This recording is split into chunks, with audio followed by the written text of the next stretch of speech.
Welcome, my fellow brothers, on Rural Hammer. Salut à tous et bienvenue sur Rural Hammer. Rural Hammer, le podcast du wargame à l'ancienne, du wargame détendu, du wargame bien de chez nous. Au micro, c'est Brother Maxou et aujourd'hui, on inaugure une nouvelle rubrique. Donc, c'est la première émission de la rubrique que j'ai appelée « C'est notre projet ». Donc en référence à un personnage assez illustre. Donc c'est notre projet, ça consiste en quoi ? Eh bien tout simplement, on va parler d'un futur potentiel projet hobby. Donc pour vous donner en fait des idées, ou tout simplement pour évoquer une faction en particulier. Et pour cette première, j'ai choisi de jouer une force d'Imperial Fist. Alors, les Imperial Fist, légion iconique des fils de l'empereur, avec son primarque Rogaldorn. Donc, je ne peux que vous encourager à vous intéresser au lore de cette faction, qui est très riche. On est vraiment sur une des factions les plus emblématiques de la première fondation. Elle a participé activement, très activement même, à la Grande Croisade. Elle a été présente au siège de Terra. Rogaldorn a été le maître architecte des défenses du palais impérial. Bref, les Imperial Fist, c'est plein de choses. C'est un primarque qui a une gueule terrible, c'est un lore d'une richesse exceptionnelle, et dans le cas de cette rubrique, on va beaucoup s'intéresser à sa stratégie de bataille. Donc, les Imperial Fist, avant tout, ce sont des spécialistes de la défense, ce sont des spécialistes du siège, ce sont des spécialistes de l'armement lourd et de l'armure lourde. Donc, quelque chose vraiment de très typé. Donc, naturellement, je vais vous proposer une liste, en fait, assez narrative, qui soit, en fait, complètement dans l'esprit de la faction. Donc, on peut commencer par aborder tout simplement les règles. Naturellement, au sein du codex Space Marine V10, vous avez un détachement qui est tout indiqué si vous avez envie de jouer Imperial Fist. C'est le Anvil Siege Force. Donc Anvil, l'enclume. Donc on est vraiment sur quelque chose qui va être une enclume de défense. Voilà, la stratégie, c'est les Imperial Fist, en fait, leur doctrine de combat, c'est de ne jamais reculer. Parfois, au mépris de leur propre vie, en fait. Ils vont défendre, ils vont tenir leur position en arrosant ce qui arrive, tout simplement. Donc on est sur un gameplay finalement assez simple, tout comme peut l'être le gameplay simple d'une armée de Blue Angel, si vous voulez, qui consiste à se projeter. Là, c'est tout l'inverse. On se projette pas, on tient, on capture les objets, on y reste, on arrose. Point. Donc c'est, je pense, une armée qui peut être assez indiquée pour un débutant ou quelqu'un qui n'a jamais touché finalement de Space Marine. Je pense que c'est un bon choix. Donc on va tout de suite détailler ce qu'est l'Anvil Siege Force, donc au sein du nouveau codex. Donc, comme tous les détachements, on a un panel de 4 améliorations pour vos personnages, de 6 stratagèmes. Donc, commençons par les petites améliorations. Il y a Indomitable Fury, qui vous permet tout simplement, donc c'est pour un personnage en armure Gravis, qui vous permet tout simplement de renaître sur un 2+, dès que vous mourrez. Donc là, on voit quelque chose de très amusant, par exemple avec un capitaine Gravis, qui est déjà très très difficile à dégommer. Le mec, il a une armure lourde, il a une invue, il divise les dommages reçus par 2, excusez du peu, c'est quand même, le mec, il est déter. Et bien là, Indomitable Fury, vous allez pouvoir le faire ripoper avec tous ses points de vie de base. Donc là, je veux dire, pour l'ennemi, c'est chiant. Déjà, en général, il va en chier pour l'enlever. Et ben non, vous allez tout simplement le faire ressusciter. Donc en termes de lore, ils justifient ça comme ils peuvent. C'est juste un gars en fait qui a tellement la gouache qu'il refuse de mourir, même avec des blessures qui feraient vaciller n'importe qui. Lui, il y retourne avec ses full PV. Autant dire que là, pour 20 points, vous avez un capitaine en armure Gravis qui déconne 0. Vraiment zéro. Deuxième amélioration, c'est Fleet Commander, donc commandeur de la flotte. Là, donc tout simplement, ça fait référence à, par exemple, un capitaine qui ferait partie de la compagnie maître de la flotte. Souvent, c'est la 4e compagnie, je pense, qui est dédiée à ça. Donc là, on est sur quelque chose de plus anecdotique. C'est qu'avec un petit lancer de dés, vous allez tracer des lignes sur le champ de bataille. Tout ce qui est sur la ligne va souffrir des 3 Mortal Wounds. Honnêtement, c'est plus anecdotique. C'est amusant, en tout cas, c'est amusant. Et pour 15 points, le jour où il vous manque 15 points dans votre liste, j'ai envie de dire, c'est un choix assez sympa. Ensuite, on a l'amélioration Stoic Defender, donc là, complètement dans l'esprit de l'armée. Et là, c'est un peu un must-have.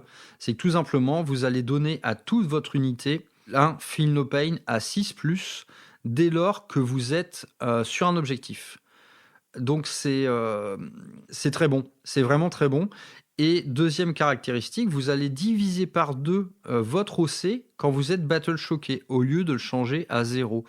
Donc là, autant dire que pour 15 points, c'est réellement cadeau. Parce qu'on va le voir plus tard, en fait, dans la liste, on va aligner beaucoup de châssis qui ont 3 PV. Donc voilà, typiquement du Terminator et du Gravis. Eh bien, un Feel No Pain à 6 sur 3 PV, admettons, vous vous faites arroser par des armes dégâts 3 bien vénères, typiquement du tau, voire du Necron. Vous faites cartonner la gueule à du dégât 3, donc voilà, si vous ratez une sauvegarde, vous mourrez. Eh bien, en lançant 3d6, j'ai calculé la stat, je fais jamais de stat, mais là je l'ai fait pour la présentation de cette liste d'armées.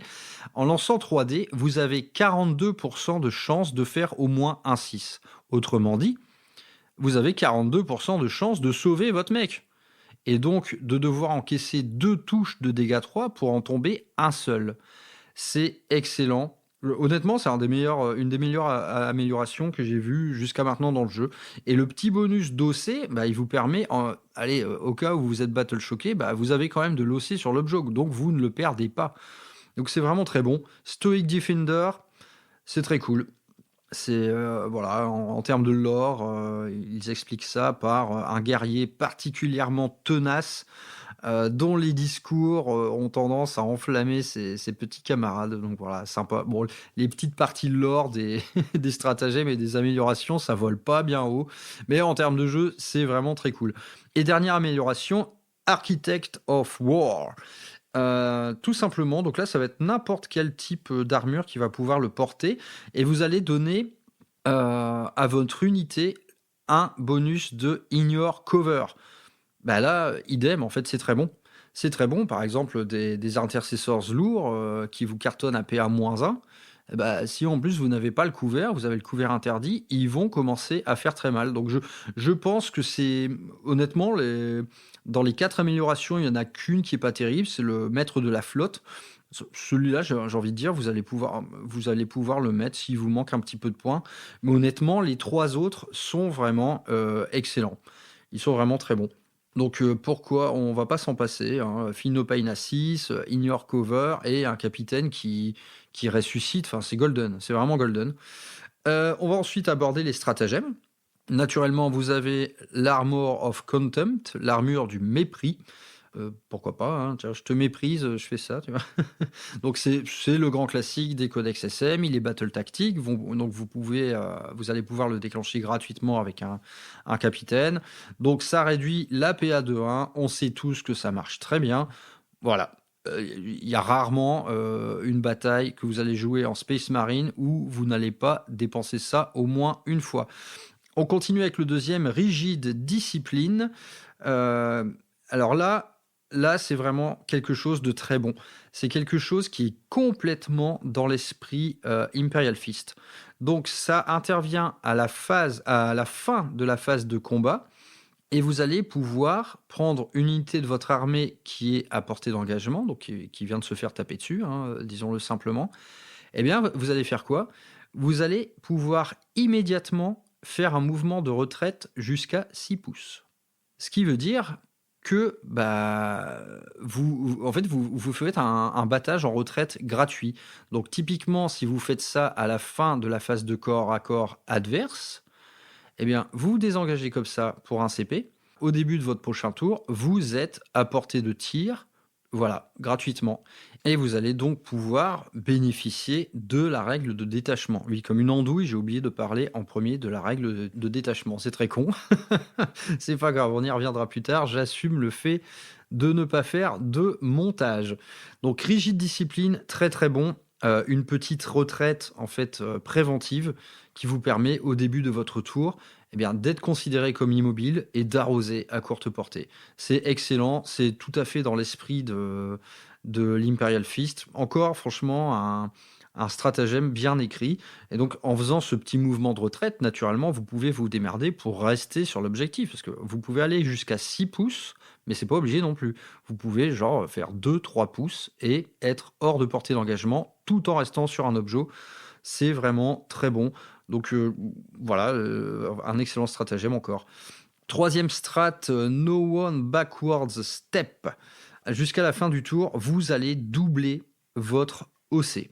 Situationnel, mais en vérité très bon, parce que ça peut arriver lors d'une partie, sur un objectif très disputé. Vous avez en face de vous des troupes, par exemple, qui ont des OC de 2. Eh bien là, vous allez le doubler. Donc autrement dit, quand vous allez doubler, admettons, sur un objet, vous mettez un répulsor, vous faites débarquer des intercessors lourds. Vous avez déjà un OC, ma foi, très très convenable. Le seul truc qui peut venir vous emmerder, c'est genre s'il y a un Imperial Knight qui arrive. Eh bien, si ce genre de grosses menaces et de gros OC arrivent pour vous contester l'objet, vous sortez ça du chapeau. Ok, je double mon OC, ton primaire, tu te le fous au cul, il est à moi, je suis un Imperial Fist, je ne bouge pas, c'est mon objet, je t'arrose, je bougerai pas d'ici, même si tu es très dangereux pour moi. Je ne bougerai pas. Donc, très bon, encore un stratagème très fluff, plus situationnel cette fois, mais je pense qu'on sera content de l'avoir de temps en temps. Ensuite, No Threat to Great. Donc là, on comprend que ça va être un truc plus offensif. Et donc, naturellement, ça l'est. Ça a lieu durant la phase de tir. Et donc, à chaque fois qu'un modèle de votre unité va faire une attaque qui cible un monstre ou un véhicule, vous allez reroll le jet de bless. Là, c'est très bon. Typiquement, c'est très bon parce que ça peut comboter avec la règle de détachement dont on va parler après. Un reroll de bless sur des monstres ou des véhicules, c'est très bon. Encore un bon strat. Encore un autre, donc ça c'est Battle Tactique, ça coûte 2 CP, hein, donc là vous serez content d'avoir un capitaine qui vous le donnera éventuellement gratuitement. Encore un autre stratagème de tir, donc durant votre donc Battle Drill Recall, une unité de votre armée qui n'a pas été sélectionnée pour tirer encore, eh bien pour un PC ici vous allez pouvoir donner le mot-clé Sustain Hits à votre unité. Et si elle est restée immobile, ce sustain hits, donc rester immobile, clairement, c'est ce que vous allez faire en Imperial Fist. Vous allez voir, je vais vous expliquer. Vous êtes sur un objet, vous ne bougez pas, hop, pour un PC, vous avez le sustain hit. Et si vous n'avez pas bougé, ce sustain hit, il se déclenche sur du 5+, et non pas uniquement sur du 6. Donc là, on peut déjà commencer il y a déjà à la lecture de ça, il y a déjà des petits combos en fait qui nous viennent à l'esprit. C'est par exemple, si votre unité elle a un lieutenant, donc qui vous donne le Lethal Hits, eh bien, ici, pour un PC, vous allez pouvoir cumuler à la fois le Lethal, le Sustain, et le tout sur du 5+. Là, autrement dit, de simples bolters deviennent potentiellement très dangereux. Donc encore un très bon strat à mon sens. Et on a un petit dernier, donc cette fois qui n'est pas un battle tactique, qui est un strategic ploy, Hail of Vengeance. Franchement, tous les titres des strats sont stylés, hein, surtout en anglais, hein, franchement, on va pas se mentir.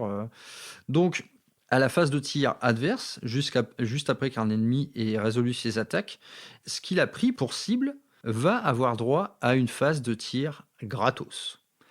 Et donc là, putain, c'est le bon plan. Donc là, naturellement, c'est 2 CP, on peut pas le donner gratuitement à travers un capitaine. Donc clairement, c'est quelque chose qu'on va faire dans les situations d'urgence. Et admettons, si cette unité qui vous a pris pour cible, admettons qu'elle soit par exemple, qu'elle soit la cible de votre serment de l'instant. Eh bien, naturellement, pour ces 2 PC, votre phase de tir un peu hors phase, vous allez pouvoir la faire avec la reroll. Si vous êtes, demeuré stationnaire, vous allez jouir de tous les bénéfices, en fait, de ce détachement. Bref, c'est vraiment très bon. Donc là, c'est simple, ce détachement qui est un peu boudé par tout le monde, j'ai envie de dire, clairement, à vrai dire, les gens, à la première lecture du détachement, ils ont dit: «Neh, pas terrible». Bon, pourquoi? Eh bien, c'est ce dont on va parler maintenant, le Detachment Rules. J'avoue, c'est ce que j'aurais dû faire en premier. Je suis un peu con. Mais donc, la règle de détachement, c'est tout simplement toutes les armes de tir de votre armée gagnent le mot-clé EV. Ce qui veut dire que si vous ne bougez pas, vous avez un +1 hit. Donc naturellement, la plupart de votre armée, va commencer à toucher à 2 dès lors qu'elle ne bouge pas. Donc c'est très bon. Et si on parle, des armes qui ont déjà le mot-clé EV, donc typiquement les bolters, les fusils à plasma des Hellblasters, entre autres, eh bien cette fois, si vous n'avez pas bougé, vous avez un +1 hit et un +1 bless. Donc là, on commence en fait à imaginer des choses. C'est que par exemple, les EV Intercessors, leur bolter, à force 5, il va toucher sur du 2 et ensuite il a un +1 bless. C'est-à-dire que même en ciblant des châssis, typiquement des véhicules légers, endu 8, 9, vous allez commencer à les blesser sur 4. C'est vraiment très bon, c'est vraiment très bon. On n'oublie pas qu'il y a un strat, qui vous propose une reroll des blesses sur les monstres ou les véhicules. On n'oublie pas qu'il y a un personnage qui vous permet en plus d'avoir un in your cover. On commence un peu à y voir clair dans ce détachement. On commence à comprendre qu'au tir, ça va rigoler 0. Ça va rigoler 0. Et donc, pourquoi les gens ont assez méprisé ce détachement-là? Eh bien, c'est pour une seule raison, c'est que tout simplement, les bonus du détachement interviennent dès lors qu'on ne bouge pas.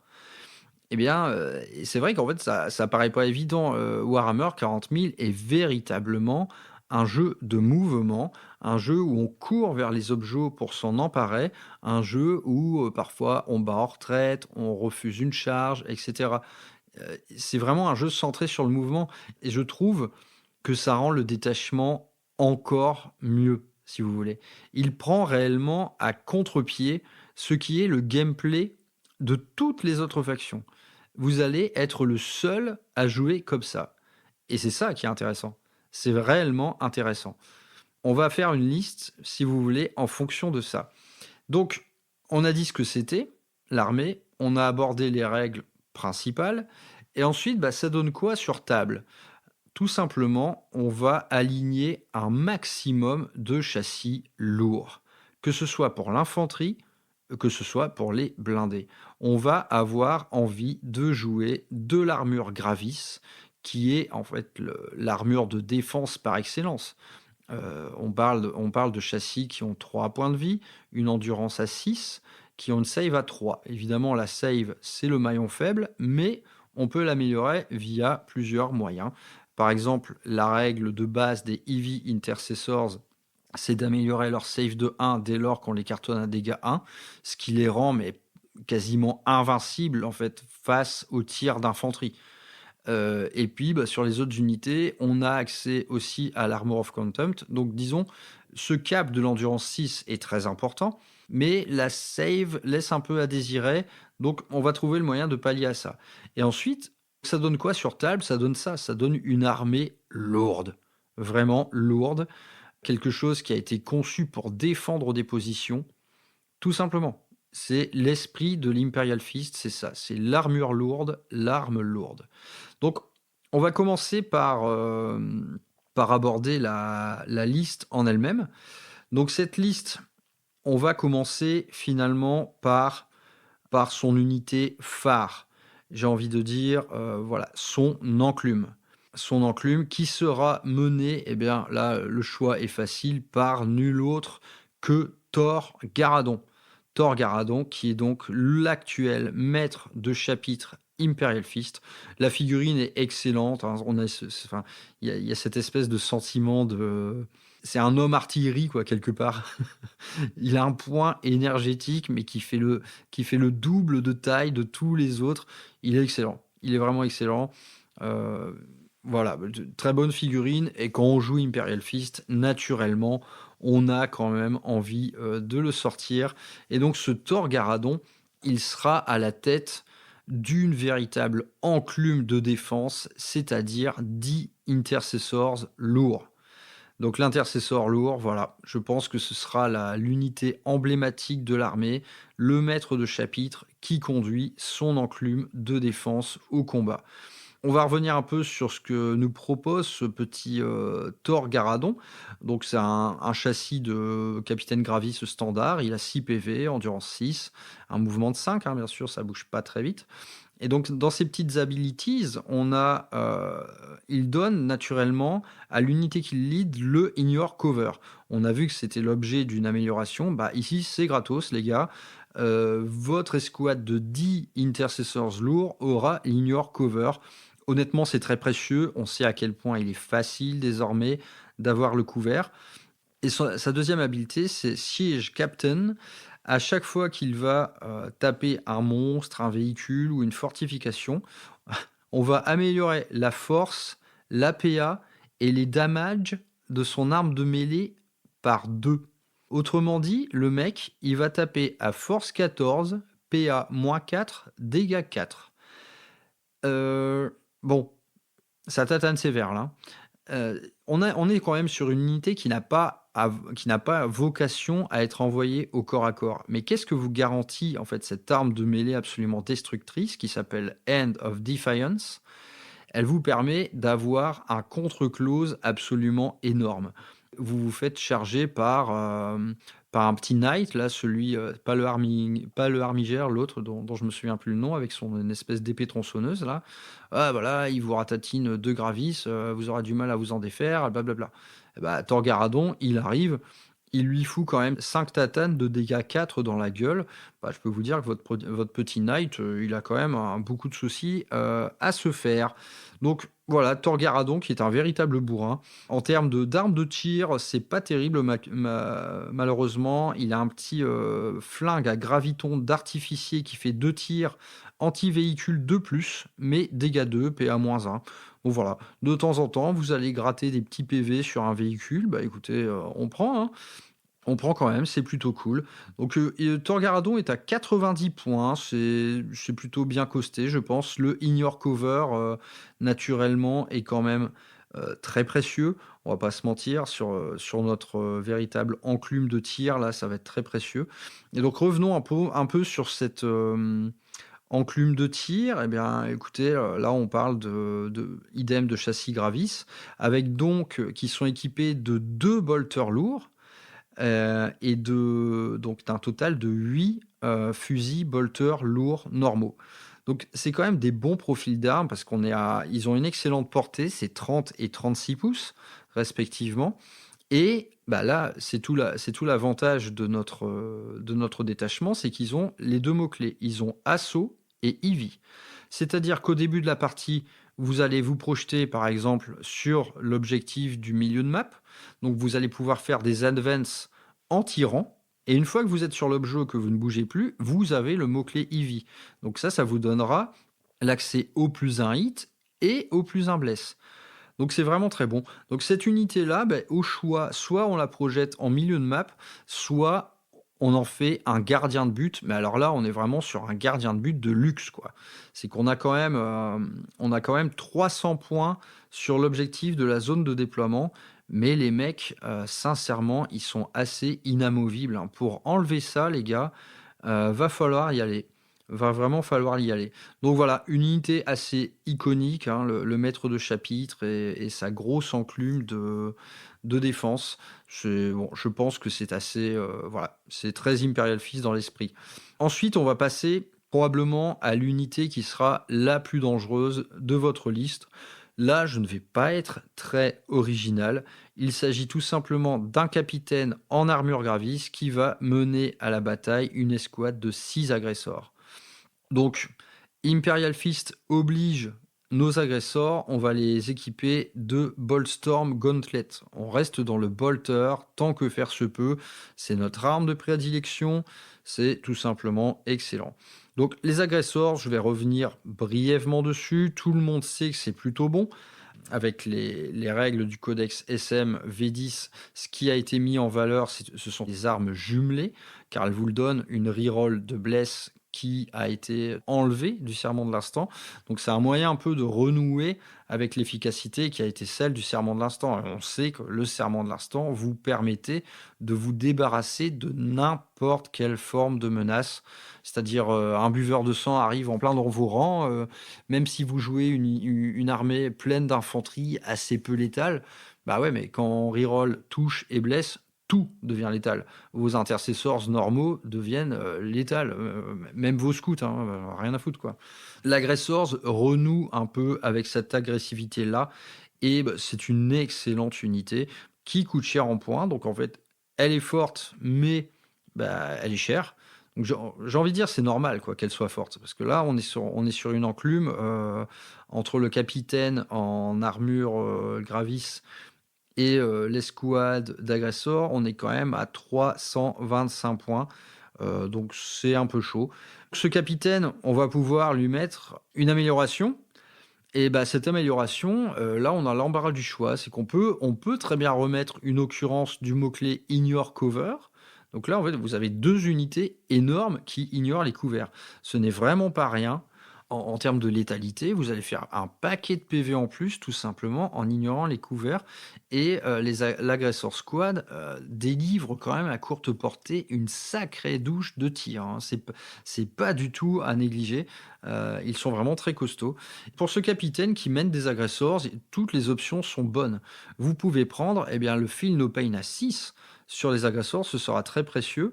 Vous pouvez prendre le fait de ressusciter sur un de plus une fois que vous mourrez. Là, en termes d'épines dans le pied, un capitaine Gravis avec 2 énormes points énergétiques qui est dans vos rangs, ça fait chier. Donc, j'ai envie de dire, tout est bon. Vraiment, tout est bon.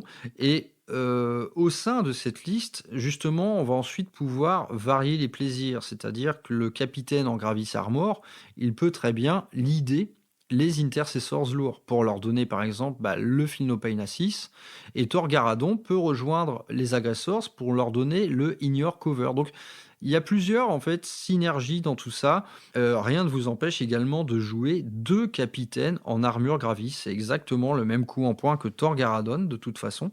Donc c'est très bon. Et ces choix que vous allez faire seront vraiment impactants. On parle pas de petites bières là, hein. Ce sont des choses qui vont faire des vraies différences sur table. Donc la partie QG chez les Imperial Fist est vraiment golden, je trouve. Les améliorations sont top. Et du coup, ces 2 unités-là, elles sont potentiellement d'excellents candidats à tous les stratagèmes dont on a parlé. Que ce soit la reroll des blesses pour les EV Intercessors, vu qu'en fait les agresseurs l'ont nativement. Vous allez pouvoir faire un mini mouvement de retraite pour redélivrer une salve de tir à courte portée tout en bénéficiant des règles de détachement. Et ensuite, vous pouvez retirer, recharger, etc. Donc ce strat-là, vraiment, il est incroyable, hein. La petite retraite gratuite, là, ça vous donne en fait une adaptivité stratégique qui est absolument fabuleuse. Donc voilà, vraiment excellent. Mais ici, les agresseurs, va bien falloir quand même les protéger parce qu'ils sont chers en points, ils sont précieux. Et donc, qu'est-ce qu'on va On va leur donner, évidemment, un bon vieux Land Raider, le classique de chez classique, avec des canons laser et naturellement sa petite règle qui permet aux troupes embarquées de déclarer une charge juste après avoir désembarqué. Bon, je ne vais pas rappeler ça, tout le monde sait que les Land Raiders actuellement sont véritablement excellents. C'est tout simplement ce qu'il faut faire, mettre des agressors dans un Land Raider. D'ailleurs, autant pour moi, dans le Land Raider, on peut mettre 12 unités, les Gravis comptent pour 2. Donc il faudra vous contenter d'une unité de 5 agresseurs avec un meneur. Pas 6, malheureusement ça ne rentre pas. À moins de jouer un Land Raider Crusader, qui à mon sens sera moins intéressant dans cette liste, malgré le fait qu'il y ait des bolters partout. On a vraiment envie qu'il y ait des bolters partout. Mais là, vous avez quand même besoin d'un peu d'anti-char. Bon, je sais pas. J'ai quand même envie j'ai quand même envie de vous conseiller plutôt un Crusader, tout simplement parce qu'il y a des bolters et que c'est l'arme de prédilection de tout Imperial Fist qui se respecte. Mais le choix du Land Raider normal peut être précieux aussi, car il vous fournit quand même une bonne plateforme de tir anti-char, hein. On n'oublie pas que les Godhammer Las Cannon, ils tirent 2 fois. Ça vous fait quand même un total de 4 tirs de canon laser par phase. C'est assez précieux. Donc, je vous encourage quand même à jouer un Crusader, tout simplement pour embarquer plus d'agresseurs dedans, enfin un de plus, du moins. Dans la liste, j'ai prévu un de plus, hein, donc autant jouer un Crusader. Mais il n'y a pas de mauvaise option. Celui avec les canons laser sera également très utile. Donc, finalement, notre liste pour l'instant, on a 2 énormes enclumes, une de défense, une d'attaque. Eh bien, évidemment, on va rajouter un peu d'attaque. Ça va prendre la forme d'une autre enclume. Et là, on va jouer 6 Inceptors avec des bolters. Et oui, des bolters, encore. On en veut partout, tout le temps. Euh, donc, cette unité, il n'y a rien de trop à dire de plus. Naturellement, elle ne sera pas forcément la meilleure candidate à utiliser les règles de détachement, mais faites-le quand même. C'est-à-dire, ok, le No Man's Land est très disputé, il y a des ennemis pas loin sur un objet. Ouais, je vais faire débarquer 6 Inceptors à 3 pouces de toi, donc je peux très bien m'emparer de l'objet. Et là, mon vieux, tu vas te manger une bonne douche de tirs et tu vas manger 18 tirs. En gros, c'est 18 tirs de bolter lourd, quoi, parce qu'on est sur de la PA-1, dégâts de 2. Et le truc, c'est qu'on a le mot-clé Sustain Hit 2. Donc là, c'est énorme. C'est-à-dire qu'à chaque 6, vous allez rajouter 2 touches. Là, on est sur quelque chose de très, très, très balèze. C'est une véritable douche de tir qui s'abattent sur vous. On aura des armes, on va en parler plus tard, pour mieux toucher. Par exemple, toucher sur 2. Le Sustain Hit 2 vous garantit au moins de faire un full touche, mais au moins, hein, à mon avis, vous allez en faire beaucoup plus. Et ensuite, vous avez une reroll des blesses natives, car il s'agit d'armes jumelées. Donc, franchement, les Inceptors, c'est une unité excellente. Vous allez débarquer ça sur un objet, vous serez OC6, vous aurez une puissance terrible de feu. Et dans le cas où vous vous faites charger, eh bien, n'oubliez pas que ces bolters d'assaut ont le mot-clé pistole.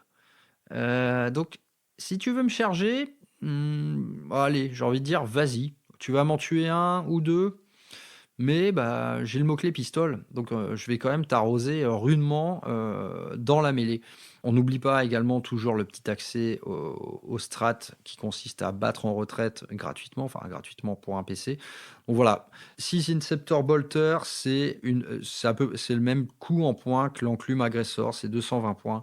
Ils sont excellents, ils peuvent FP à 3, ils sont redoutables par exemple pour détruire des lones opératives, parce que là évidemment vous rentrez hors de leur portée de lone opérative.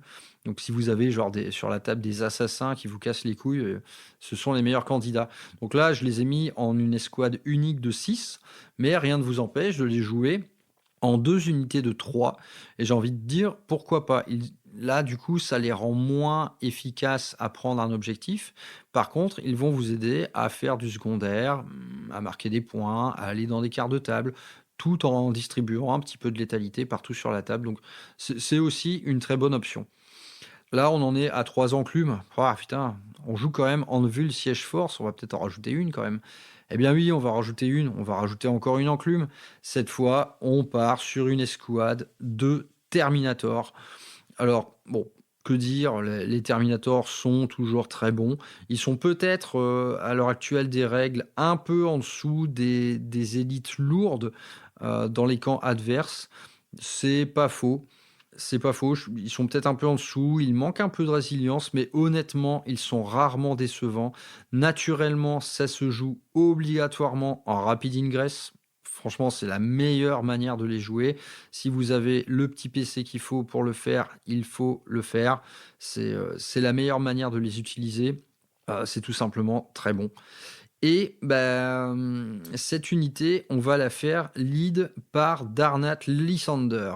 Donc un autre personnage assez emblématique du chapitre Imperial Fist. Franchement, la figurine, même si elle a un peu d'âge, je la trouve toujours excellente. Donc c'est un petit QG assez sympa. Il a un profil de capitaine un peu plus couillu. Donc son arme de mêlée, c'est tout simplement le Fist of Dorn. Difficile de faire plus emblématique que ça. Et ce n'est pas moins que 5 attaques qui touchent à 2, force 10, PA-3, dégâts 3, Devastating Wounds. On est quand même sur un truc qui a une patate de folie et sincèrement, dans tout ce qui est infanterie, c'est très rare d'avoir du PA-3, dégâts 3. Là, on parle vraiment des modèles les plus couillus, genre maître de chapitre ou quoi et même, hein, on voit ça rarement. Il y a pas beaucoup d'attaques certes, si vous faites 3-1, vous avez le droit de pleurer, mais on est quand même sur un gars, qui rigole pas beaucoup. Ensuite, il a une petite habileté qui lui permet, une fois par partie, de bénéficier d'une sauvegarde invulnérable à 2+. Donc là, tout simplement, c'est une arme de premier choix pour lutter contre tout ce qui a le mot-clé précision. Admettons, vous vous faites charger par cette espèce de fou furieux en World Eaters, là, le Master of Execution. Il a le mot-clé précision et tout. Il peut vous one-shotter sans problème. Là, vous dégainez votre invu à 2 et vous allez le rendre très grognon. Donc, il a ça et d'autre part, je l'ai choisi tout simplement parce que c'est un excellent gardien pour les Terminators parce qu'il va les rendre beaucoup plus résistants. Il a tout simplement la règle que quand vous vous faites cibler par une force plus forte que votre endurance, donc une force supérieure à 5, eh bien vous allez ajouter un -1 bless à toute l'unité. Donc franchement, c'est assez golden, hein. De mettre ça sur des Terminators, c'est très, très, très précieux. Justement, c'est ce cap de l'Endus 5 qui actuellement porte un peu préjudice au Terminator, contrairement à des élites qu'on voit dans d'autres factions comme voilà, la Death Shroud, Death Guard ou les Custodes qui ont tous Endus 6. L'Endus 5 fait un petit peu pitié actuellement sur la table de jeu.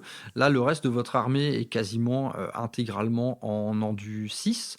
Donc, c'est bien d'avoir ce truc, ce petit -1 bless sur vos thermis, c'est très précieux. C'est vraiment très précieux, vous serez content de l'avoir. Donc voilà, on part sur une autre enclume, tout simplement. Les Terminators ne seront jamais décevants, ils saturent beaucoup au tir. Au corps à corps, ils envoient quand même une solide dose de patate, mais on va dire qu'elle est assez serment de l'instant dépendante. C'est qu'ils ont relativement peu d'attaques, on a 3 attaques par bonhomme. Donc en l'absence de serment de l'instant, faut pas s'attendre à un impact si gros que ça. Après, au niveau de l'équipement, j'ai envie de dire, faites-vous plaisir, mettez un lance-missile cyclone, mettez tout simplement ce qui va les rendre plus Imperial Fist qu'Imperial Fist, quoi. Il y a le choix du point tronçonneur aussi qui peut être séduisant parce qu'on est quand même sur un anti-véhicule 3+. Ce n'est pas rien. Si vous chargez dans des Knights du Chaos, par exemple, ils vont solidement faire la tronche. Naturellement, ça touche moins bien. Il y a toujours un prix à payer.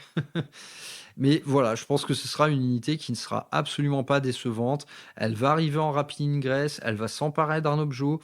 Donc voilà, on peut imaginer que sur le No Man's Land, vous aurez vos agressors avec le Land Raider, vous aurez vos Terminators avec Lysander à leur tête, et vous aurez un pack d'Inceptor qui viendra y poser son cul. Franchement, c'est vraiment pas mal, c'est vraiment pas mal. Et donc, en arrière-garde, on peut garder notre gardien de but de luxe qui serait Thor Garadon avec ses Heavy Intercessors.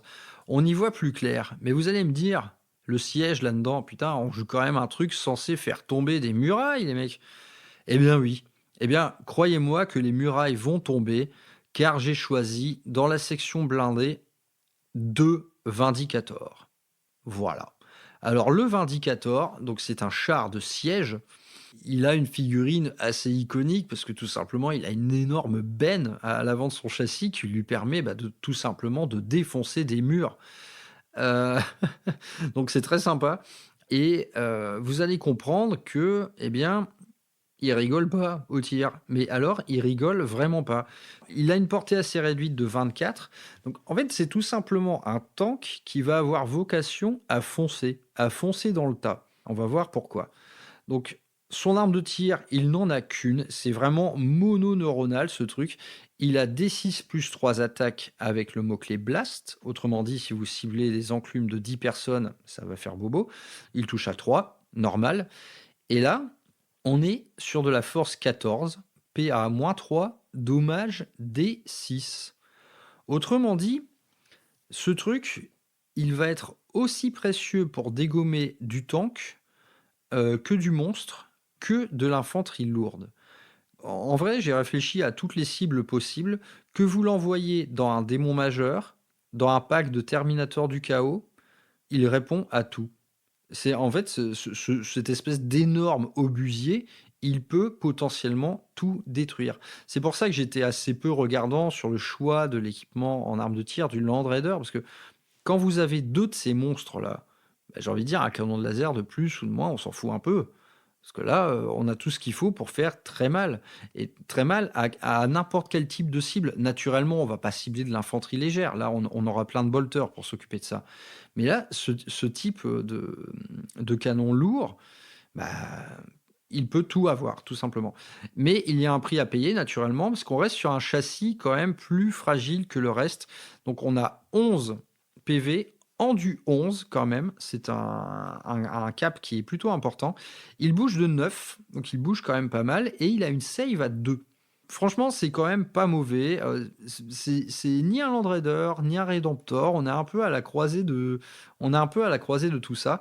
Et donc, son attaque, enfin son habileté spéciale, eh ben, c'est tout simplement que son canon démolisseur, eh bien, il peut tirer au corps à corps avec 100 moins 1 hit. Il a aucune pénalité pour tirer dans la mêlée. En termes de jeu, ce tank, vous allez tout simplement le faire foncer sur l'ennemi. C'est franchement, c'est assez ouf. Donc, c'est malheureusement un candidat au stratagème tank choc assez mauvais parce qu'il a qu'une force de 6 avec ses chenilles. Mais être engagé avec ce mec-là, c'est la promesse de se prendre une rafale de tir en pleine poire avec le mot-clé blast. C'est-à-dire qu'on va garder les avantages du blast tout en tirant au corps à corps sans malus. Donc c'est vraiment très bon, quoi. Le petit défaut, c'est que le Demolisher Cannon n'a pas le mot-clé Eevee. Donc si on reste stationnaire, on n'aura pas de plus un bless. Mais bon, peut-on vraiment parler de plus un bless quand on tire avec de la force 14? Est-ce qu'on en a vraiment besoin? Donc voilà, deux Vindicators. Donc là, on est quand même sur une bagatelle de 190 points pièce. Sincèrement, il est plutôt cher comme châssis, mais je le trouve quand même bien costé par rapport, par exemple, à un Redemptor qui est plus cher. Là, le Vindicator, c'est simple, il va faire peur à tout le monde en termes de tir. Personne ne peut échapper à ça. Donc naturellement, les craquages de dés existent, mais là, vous en avez deux. Si une grosse cible se présente devant vous, type un Chaos Knight, un truc comme ça, vos deux Vindicators qui tirent dedans, va falloir optimiser un petit peu sa défense dans le camp adverse. Donc, on en a terminé avec le gros morceau de cette liste. En fait, c'est une liste tout simplement composée d'enclumes. Il n'y a que des enclumes là-dedans. Il n'y a que des enclumes, vraiment. Des agressors, des Invi Intercessors, des véhicules lourds, Land Raider, Vindicator. Mais on va avoir... Donc, en l'état, cette liste, finalement, elle est jouable. Mais au score, elle va être plutôt mauvaise. Et bien, c'est pour ça que j'ai choisi de dédier à peu près 250 points d'armée dans des unités satellites. Donc les unités satellites, tout simplement, ça va constituer l'avant-garde de notre force de siège. On ne peut pas rester sur la muraille à rien foutre, il faut quand même envoyer des éclaireurs nous dire ce qui se passe au-devant des lignes ennemies. Eh bien, ça va être le rôle de nos petits gars. Et donc, j'ai choisi 2 escouades de scouts. Donc les scouts, ils coûtent 55 points les 5. Et honnêtement, c'est cadeau. c'est absolument cadeau.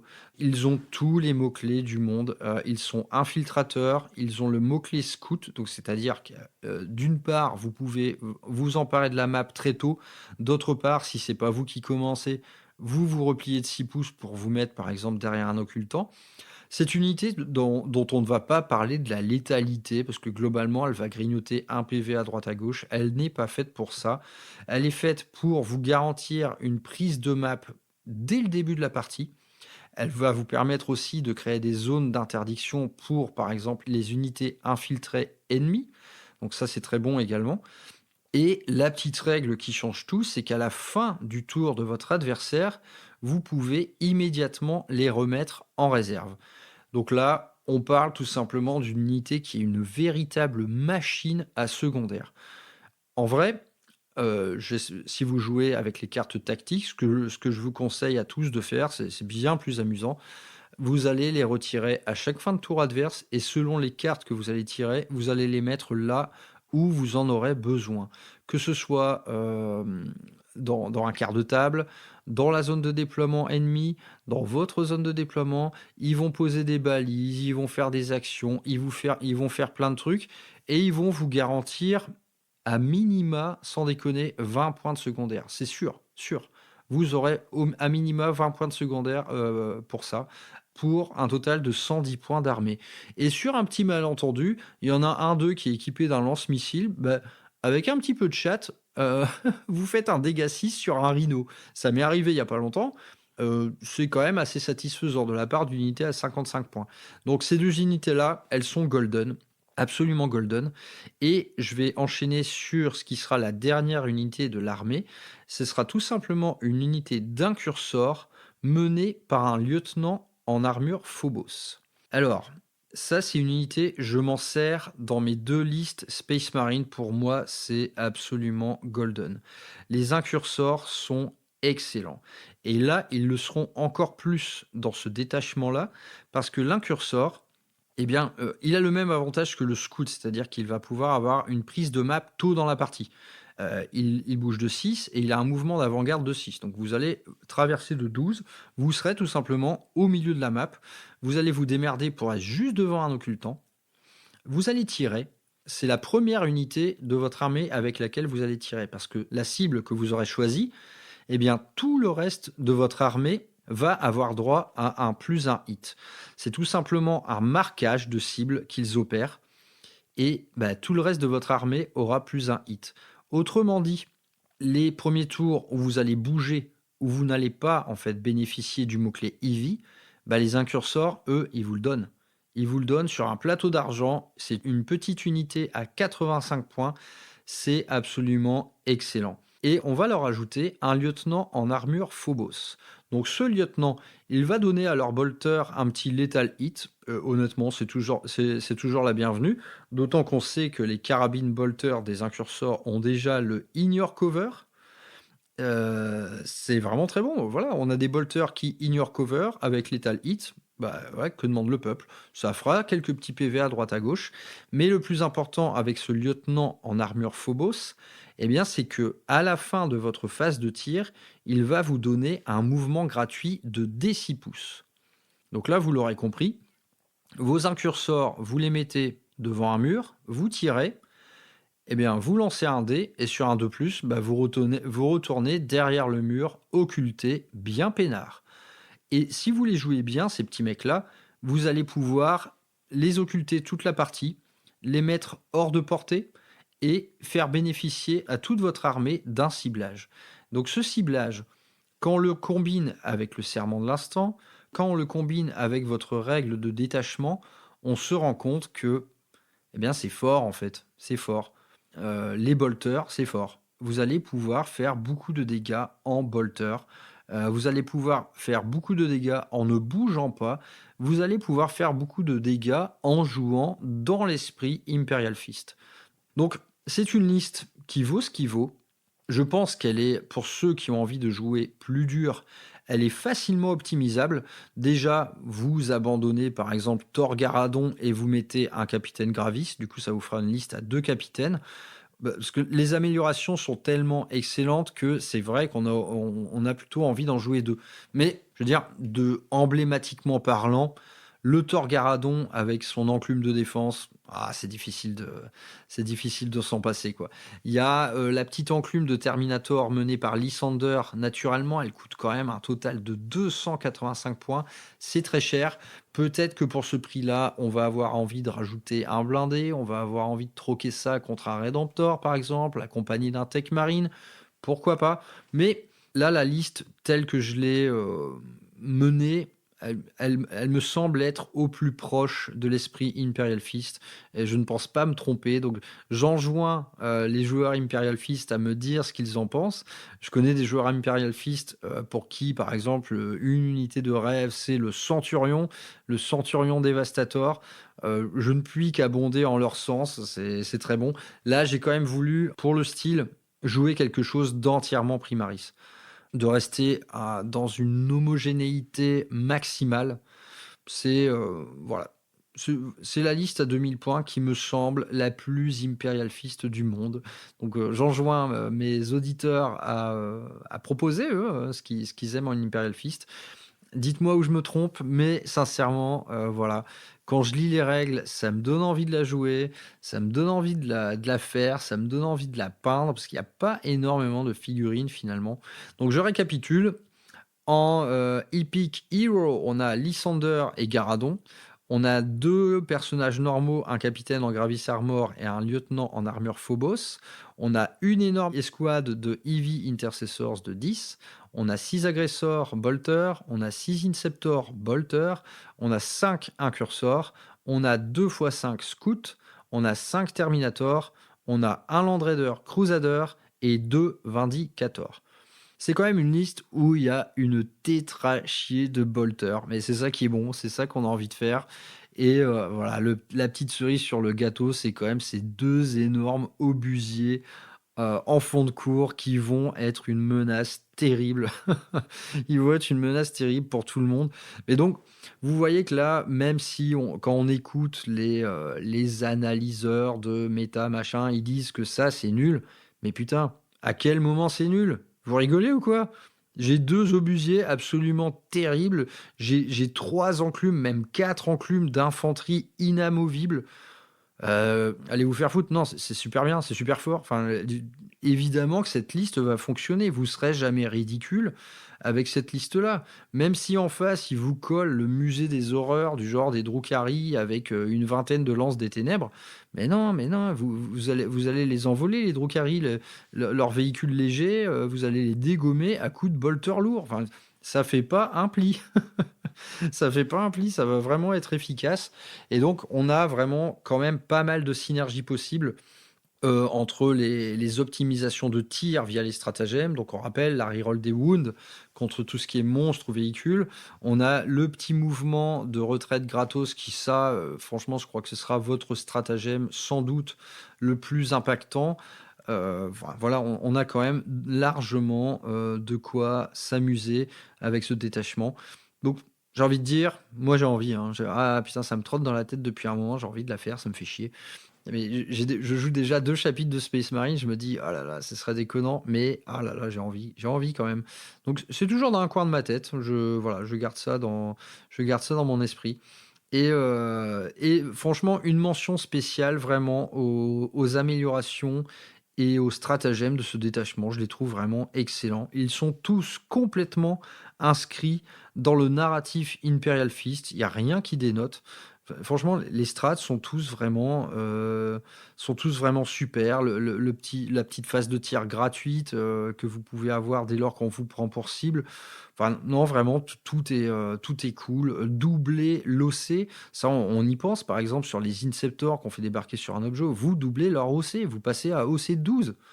Enfin, vraiment, tout est jouable, tout est cool. Les stratagèmes, on a envie de tous s'en servir. Non, vraiment, je trouve ça excellent. Je trouve ça excellent. C'est ce qui me fait vraiment un des trucs qui me fait le plus envie dans le Codex SM. Donc, maintenant que la partie un peu gameplay, présentation est faite, parlons un peu modélisme et peinture. On est sur une armée qui finalement a assez peu de modèles en son sein. Il y a quand ça fait quand même un beau billet, hein, on va pas se mentir. Quelles sont les boîtes à privilégier? Alors il y a l'année dernière, ils avaient sorti une Battle Force de Noël Imperial Fist. Alors là, j'ai envie de dire, c'est le meilleur point de départ pour ça parce que vous avez tout. Vous avez de l'Aggressors, du Heavy Intercessors et Thor Garadon. Donc bah, très bon choix, hein, j'ai envie de dire.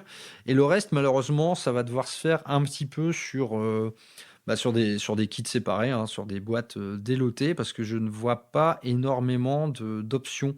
Les agresseurs, ça se vend par trois, les inceptors aussi. Je vois pas vraiment de patrouille qui regroupe plusieurs des unités dont on a besoin. Après, bon, tout ça peut se trouver en occasion, hein, pourquoi pas. La boîte de Noël, je pense que vous pouvez encore la trouver en occasion. Et ensuite, bah, ça va être quelques petits kits à droite, à gauche. J'aurais juste une nuance pour le modélisme concernant les Vindicators. Honnêtement, l'option Vindicator Horus Heresy, elle est très très séduisante. C'est un kit qui est franchement plus moderne dans sa conception. Il lui manque cependant l'énorme bouclier avant qui là, en fait, dans les règles, compte comme tel, quoi. C'est-à-dire que vous foncez dans l'ennemi en faisant feu avec votre obusier. Donc c'est très cool à jouer. Pourquoi pas aller vers le tank version Eurus Heresy. Honnêtement, les 10 000 ans d'écart ne se sentent pas trop. Je le trouve plus beau que le kit actuel 40K. Et d'ailleurs, c'est c'est un constat qu'on fait pour pas mal de blindés, hein, quand même. Vous allez voir, un jour, ils vont nous sortir un nouveau Land Raider Eurus Heresy. On va avoir envie de pleurer avec nos Land Raider 40K qui ont 20 ans. Bref, petite fin de modélisme là-dessus. Après, en termes de conversion, sincèrement, il n'y a pas grand-chose à faire de plus que de mettre des épaules, des petites têtes en plus.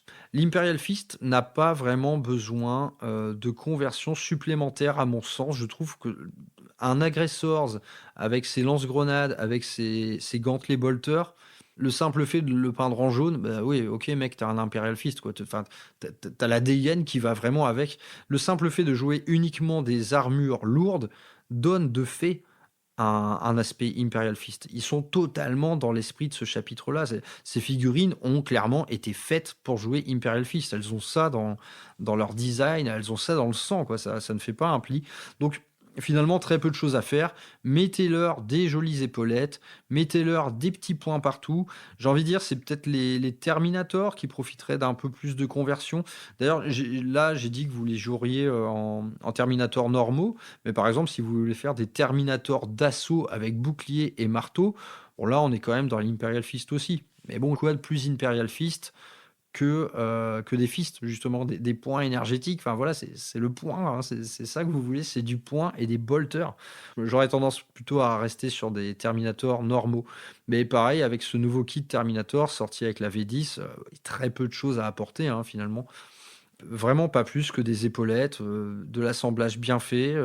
Idem pour les Phobos, vous allez pouvoir les pimper un peu, rajouter des petits points, des petites têtes chauves qui font un peu plus Imperial Fist que les barbes et les espèces de crêtes de quepons qu'ils ont mis dans le nouveau kit Scout. Pourquoi pas? Bref, très peu de choses finalement. Le gros du morceau, ça va tout simplement être la peinture. Et à raison, parce que la peinture jaune, eh bien, ça fait flipper tout le monde. C'est tout simplement avec le blanc ce qu'il y a de plus difficile à faire. Je le sais, je l'ai fait quand j'étais jeune. Je peignais des hommes lézards en jaune. Je me suis littéralement chié dessus parce que naturellement, à l'époque, je n'avais pas vraiment la théorie des couleurs en tête. Vous savez, par exemple, que le noir n'est pas une couleur. Observez dans la nature, vous ne verrez absolument rien d'intégralement noir dans tout ce qui concerne les éléments naturels, hein, je précise. Parce que c'est dans ces éléments naturels qu'on vient prendre les pigments dont on a besoin pour créer une couleur. Eh bien, comme le noir n'existe pas dans la nature, c'est tout simplement un mélange de plusieurs couleurs qui crée le noir. Et dans tout noir, n'importe quel noir, celui de votre bagnole, celui qui est sur votre télé, celui avec lequel vous avez peint vos Black Templars, il y a du bleu. Donc naturellement, quand vous allez sous-coucher votre figurine en noir, il y aura un peu de bleu. Quand vous allez appliquer votre jaune au pinceau sur votre noir un peu bleu, eh bien ça va faire du vert. Et ça va faire un vert particulièrement dégueulasse. Donc peindre de l'Imperial Fist au pinceau, c'est la promesse d'un cancer du cul.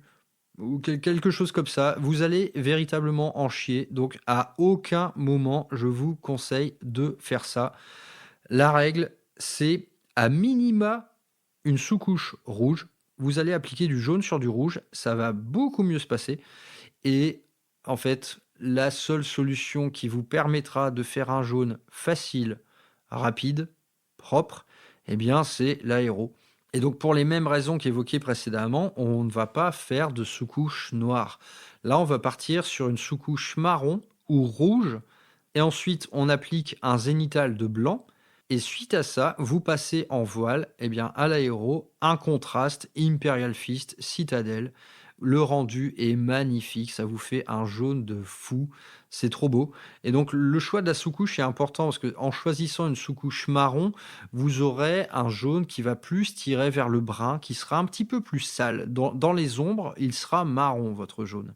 En choisissant une sous-couche rouge, vous aurez un jaune beaucoup plus éclatant qui, dans les ombres, va tout simplement tirer sur le orange foncé.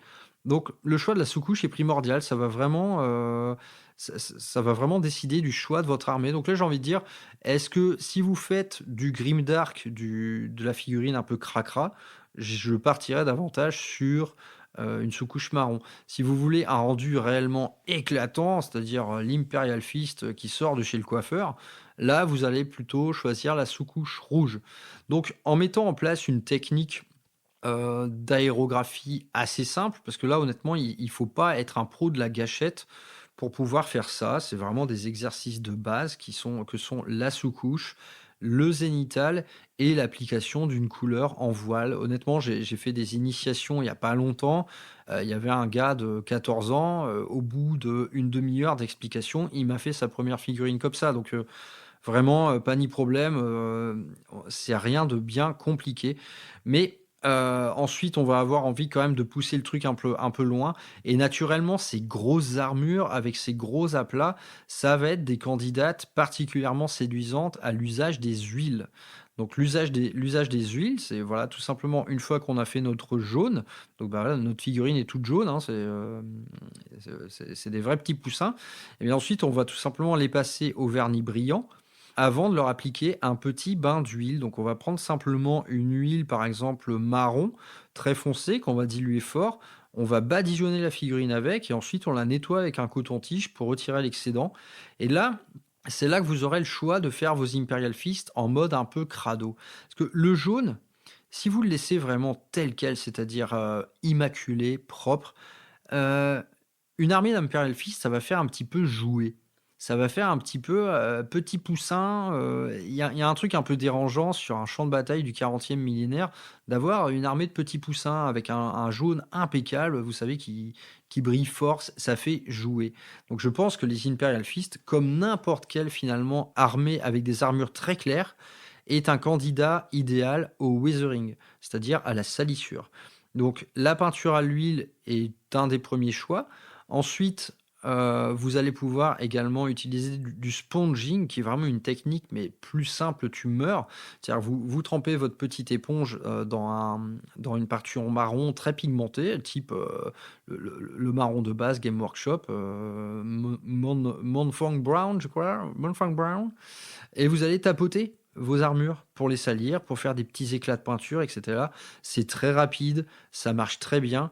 Et là, bah, du coup, ça va vraiment venir tempérer vos armures toutes jaunes. Là, vos mecs, ils vont sortir de la boue, ils vont sortir des enfers. Enfin là, ok, ils viennent de se battre, les gars. On oublie le délire poussin. Donc, voilà, une armée Imperial Fist, c'est quand même un terrain de jeu propice à l'apprentissage du withering. Donc, que ce soit par l'huile, que ce soit par le sponging, donc tapoter avec une éponge, et tout un tas d'autres techniques quelque part, quoi. Le withering, c'est vraiment quelque chose d'immensément riche. Et donc, ce withering va vous permettre de faire, par exemple, des économies sur le surlignage. Vous n'allez pas être obligé de surligner toute votre figurine, toutes les arêtes avec un jaune très clair ou même une couleur os. Moi, je resterai quand même à une couleur os en toute petite touche, juste après l'étape salissure. Et voilà. Ensuite, qu'est-ce qui contraste le mieux avec le jaune? Bah, vous allez pouvoir mettre, moi par exemple, pour toute la partie lentille, OSL, éclairage, je mettrai clairement du bleu. clairement du bleu. Sur les épaulettes, vous allez pouvoir mettre des éléments en noir, tout simplement. C'est le contraste idéal, hein, noir et jaune. Bon, faut pas que ça ressemble trop à des Iron Warriors non plus. Vous allez pouvoir mettre du noir, du violet foncé, du rouge très foncé, un peu corn red. Voilà. Franchement, là, je ne dirais jamais allez-y au pinceau, clairement pas. Pour moi, c'est possible, hein, tout est toujours possible. Mais même avec une sous-couche rouge, c'est la promesse quand même de quelque chose de très long, d'une couche de base qui va vous prendre un temps fou. Ça va être compliqué, ça va être compliqué. Donc, lancez-vous dans une armée d'Imperial Fist, par exemple, si vous comptez apprendre l'aérographe. C'est franchement un des meilleurs candidats pour ça. Les couches de base seront très faciles. Ensuite, vous allez pouvoir, dans la foulée, apprendre à faire du weathering avec de l'huile, avec votre petite éponge. Vous allez avoir quelque chose de très efficace. Vous n'allez pas y passer des mois, des mois, des mois et des mois. Non, pas du tout. Avec un zénithal très simple, avec une application de la peinture soigneuse et avec un pote qui vous donne quelques conseils à l'aéro, n'hésitez pas. C'est franchement une des meilleures armées pour commencer l'aérographe et le rendu sur table est fabuleux. Un beau jaune avec beaucoup de salissure, c'est fabuleux. Ça rend trop bien. Voilà, je pense qu'on a achevé cette petite présentation d'armée, cette nouvelle rubrique, c'est notre projet. J'espère que ça vous aura fait envie. Moi, en tout cas, cette armée Imperial Fist, elle me hype totalement. J'ai envie de la jouer. Je sais pas quand ce sera, mais je pense qu'un jour, vraiment, j'aurai une armée d'Imperial Fist faite au jaune, à l'aéro, avec plein de salissures, avec des personnages qui ont une gueule terrible. Le capitaine Gravis avec ses 2 points qui mènent des agresseurs, c'est golden. 2 chars lourds de siège à l'arrière, c'est golden. Tout est golden. Franchement, tout est génial dans cette armée. Et si même l'adjonction de petites troupes comme les incurseurs ou les scouts, elle est aussi dans l'esprit. Chaque force de défense de siège a ses petites unités satellites, ces petits larbins, hein, quelque part. Bref, je pense sincèrement que ce n'est que du plaisir à jouer. Et si vous affrontez un jour un gars qui joue beaucoup plus dur que vous, peut-être que vous aurez de quoi le faire taire le temps d'une phase de tir. Honnêtement, je vois cette armée vraiment se débrouiller dans toutes les situations. Elle aura clairement des ennemis désignés d'office. Je vous laisse les découvrir seuls, c'est pas bien compliqué. Mais en aucun cas, cette liste ne peut être ridicule, tout simplement parce que ce sont les putains de fils de Dorn qu'ils ne reculeront jamais. Ils sont là pour ça, c'est pour ça qu'on les aime. Longue vie aux Imperial Fist, et si vous voulez que je vous accompagne dans la création de ce nouveau projet, n'hésitez pas à me le faire savoir. Je serais ravi de vous donner des conseils sur, par exemple, l'utilisation d'un aérographe pour peindre du jaune. N'hésitez pas à me contacter. On arrête là pour cette présentation de l'Anvil Defense Force, non, Anvil Siege Force, excusez-moi. On arrête là et eh bien écoutez, j'ai hâte de vous retrouver. Vous pouvez me laisser un petit mot, n'hésitez jamais à le faire. Si c'est pour parler en bien comme en mal, je prends tout, sauf les insultes, bien évidemment. Et vous pouvez me retrouver sur ma page Instagram dédiée à la peinture, Brother Maxou Painting. N'hésitez jamais les mecs, portez-vous bien, battez-vous bien, ne reculez jamais pour les fils de Dorn, pour l'empereur. Ciao.